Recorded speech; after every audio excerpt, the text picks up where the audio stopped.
that so-called progressives, extreme left, is think the way we think, say what we say, or we will fucking destroy you. What kind of a fucking idiot white person refers to themselves as woke? You know, if you actually were socially conscious, you'd realize that white people stole that word from black people. Once again, doing the Elvis thing, right? But you know what? I blame black people for that. I'll probably get canceled for doing that joke, you know? How stupid is that cancel thing? They're literally running out of people to cancel. They're going after dead people now. Hollywood's woke agenda is spiraling out of control, and who better to call it out than Bill Burr, the comedian who holds nothing back. His unfiltered shots at the industry are making waves for a reason. Unlike people who just throw subtle jabs, he's not just making small digs. Burr's tearing down what he sees as a facade, an empty display of forced inclusivity, cancel culture, and selective outrage. So, if you're here for unapologetic takes on woke Hollywood, hit that subscribe button and join us for the latest on celebrities who are challenging the narrative, whether it's about cancelling a dead movie star or over-the-top virtue signaling. Burr is out here calling things as he sees them. So, what's all the fuss about, and why is Burr's take on the woke culture making so many waves? Stick till the end to see how Bill threw down Hollywood woke culture. When it comes to Hollywood's woke movement, we all know it's often more about appearances than any real commitment to change. The way white women somehow hijack the woke movement, generals around the world should be analyzing this. Just to refresh your memory, the woke movement was supposed to be about people of color, not getting opportunities, the at-bats that they deserved, finally making that happen. And it was about that for about 8 seconds. And then somehow, white women swung their Gucci-booted feet over the fence of oppression and stuck themselves at the front of the line. I don't know how they did it. I've never heard so much complaining in my life from white women. My life is so hard with my SUV and my heated seats. You have no idea what it's like to be me. Trashing white guys. The nerve. Where's the camera? The nerve of you white women. The industry prides itself on representing progressive values, with rainbow logos every June for Pride Month and casting choices that fit a more diverse profile. But Burr isn't buying it. He's convinced that much of it is performative. Hollywood treats diversity and inclusivity like trendy props, perfect for movies and social media, but shallow at best. Burr's not buying it. Stay woke, however the fuck you say it, and some white person heard it like, who is that? Oh my God.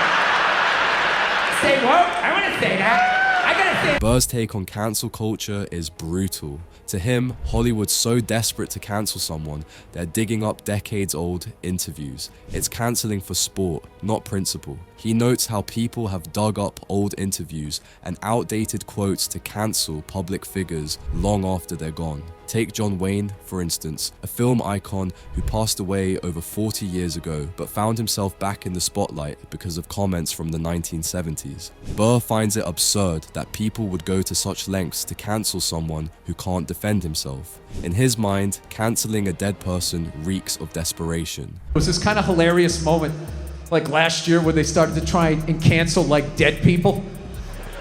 Remember that? All of a sudden, out of nowhere, like John Wayne was trending. I'm like, what, do they got some found footage? You got a new movie coming out that maybe they shelved? And all of a sudden, it was all these stupid-ass woke white people, right? Oh my God, did you see what John Wayne said in Playboy in 1971?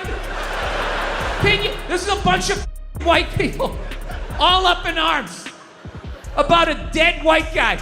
But let's talk about the people who are still around. In Burr's world, no one's safe from the so-called cancel hammer. He's seen friends and fellow comedians have their careers impacted by the mob, often for things they've owned up to or apologized for. Burr's argument is that if someone shows genuine remorse, we should let them move on. The idea of permanently exiling people for past mistakes, he argues, goes against the principle of redemption. I am here for black people! Idiots. It's just going too far. And this thing where you have a difference of an opinion now, and they're just gonna, take your fucking job away. You know, I ran into this shit, you know, when the Me Too stuff first started coming out, people would try to like, you had to tweet the right thing, and if you said anything sort of, oh, let's look at the evidence, God forbid you said that, it just became like this whole you're part of the problem, and then they would try to take you down. Of course, cancel culture is just the tip of the iceberg for Burr. He's got a serious bone to pick with the whole woke agenda and how it's creeping into artistic spaces. Burr doesn't mind the push for diversity. It's not about that. It's more about how Hollywood's endless virtue signaling has started to feel like a checklist rather than real, creative choices. Instead of letting art breathe, Hollywood's one-size-fits-all approach is strangling creativity. Is that what real art looks like? General consensus of people is like, dude, that was crazy. Like that doesn't make sense. But no one wants to say it because they're gonna get steamrolled. He's talking about some stories that are changed to push a social agenda, even if that agenda doesn't match the characters or setting. Think about it. When movies prioritize a message over plot, character, or authenticity, the story loses its spark. Burr's frustration here is that storytelling shouldn't feel like a forced lesson. Great art and humor often come from an honest place, not from a script that's trying to stay safe or acceptable in the eyes of every single audience member. This is exactly what Hollywood is losing. You did is your punishment. Your parents do that. Right. Yeah. You know what I mean? How bad was what you did? Yeah. Yeah. That's all. That's what that sounded like. Exactly. And we live in a world now where I have to be measured in the way that I say that what he said, affected me, how I heard it, and then all of a sudden, this is just a typical bald white male. Yep. And they go in that route. It's like you literally sound like what the you're against, and it's not gonna last. And I feel like it's like the end of the winter, and people want to go outside and get some sun on their face, and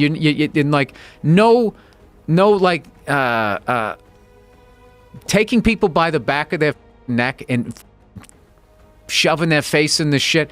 That you can't sustain that. No. You can't sustain work. it. Then there's the body positivity movement, definitely one of Burr's go-to rants. Now don't get him wrong, he's all for people loving themselves. Burr's issue with the just the way you are mantra, it's gone too far, even excusing unhealthy habits. To him, real self-love means actually taking care of yourself, not just settling for good enough. And to the ladies talking about body issues, they're always talking about body issues. That's the dumbest one ever. When they talk about Hollywood, going like, Hollywood, they create these impossible body images, blah, blah, blah. That whole thing, the plus size actress, right? The fatties, That's like a big thing. They're sick of being treated like fat people. I don't know what it is they're doing. They're going on the cover of magazines now, just like showing how fat they are, wearing a little bit amount of clothes. And everybody's like hyping them up, like, oh my God, that's so brave. That's so courageous. I'm not saying it doesn't take balls, but that's a bit of an overreach with the word brave. In Burr's eyes, the whole message has been twisted. Hollywood took something empowering, like body positivity, and stretched it until it's barely recognizable. He thinks the movement should be about promoting health and growth, not giving a pass on complacency. Because why stop at, I'm fine the way I am, when you could aim for, I'm my best self? What am I supposed to do if I ever see a fireman running out of a building carrying a baby and an old lady? Am I going to sit there like, oh my God, you're like a fat actress that takes her shirt off to do a magazine shoot to promote the movie she's in? Now look, I know you're not supposed to make fun of fat people. I understand, all right? I don't know why though. Why? They're not a race. They're not a religion. It's totally curable. Eat an apple and go for a walk. Why are you yelling at everybody else? The f you giving me shit for? All right? You put the cookies in there. I didn't. Bill Burr's views on woke Hollywood aren't just criticisms, they're practically a stand-up routine of their own. To Burr, the woke movement has gone from a movement to a moral police force, swooping into comedy, of all places, with rules about what's acceptable. He's not buying it. Comedy is supposed to be a no-rules zone. He argues that jokes, no matter how edgy, should make people think and feel something, even if it's a bit uncomfortable. Burr's bottom line is that if we start putting red tape on comedy, then we're really just putting red tape on creativity and free speech. He's noticed a troubling trend, especially among newer comedians. They're way too worried about people's reactions. Instead of focusing on the punchline, they're preoccupied with whether their joke will pass the woke test. Burr thinks this is a recipe for stale comedy. According to him, true comedians don't sanitize their material to suit everyone's tastes. Instead, they push boundaries, take risks, and let the audience decide what's funny. If you're not making people laugh and think, then what's the point? A tweet from a fellow comic telling comics what jokes you shouldn't talk about this topic. It's like, who the f*** are you? It's like, there's already gonna be enough people doing that. You're gonna do like cannibalism now? Have you really? You've really seen comics say that? Yeah. Real comics? Yeah. Burr isn't calling for some end to sensitivity, but he does want people to remember that respecting diverse opinions means allowing people to express themselves freely. To him, comedy is one of the few platforms left where you can still say what's on your mind without being taken too literally. He's quick to remind people that a joke's purpose isn't to offend, it's to entertain. But let's face it, says Burr, humor isn't always about staying polite. Sometimes it's about poking fun at our flaws or society's contradictions. And here's the thing, Burr isn't saying this to stir the pot or provoke a reaction. He genuinely believes that if Hollywood spent less time trying to play virtue police and more time actually creating stories, then maybe the industry would feel more authentic. Burr's worry is that the push for inclusivity has morphed into a strict set of rules, making everyone terrified of stepping out of line. I'm not gonna name names, but I've seen like, a tweet from a fellow comic telling comics what jokes you shouldn't talk about this topic. It's like, who the f*** are you? It's like, there's already gonna be enough people doing that. You're gonna do like cannibalism now? Have you really? You've really seen comics? Burr thinks real progress doesn't come from shouting down people with different viewpoints or cancelling someone because they made a mistake. Real progress happens when we keep the lines of communication open, even if it makes people a little uneasy. Burr's message to Hollywood's moral gatekeepers is simple: let people speak, let comedians joke, and let audiences decide for themselves. So, does Bill Burr have a point? Is Hollywood's push for wokeness just a well-crafted mask? For Burr, this isn't just about Hollywood, it's about keeping things real. And whether you agree with him or not, he's out there reminding everyone that comedy, conversation, and even life itself shouldn't be confined to what's comfortable. Sometimes, discomfort is where we find the truth. Let us know what you think in the comments. And while you're at it, give us a like and subscribe to our channel because these woke dramas never stop coming. Thanks for watching.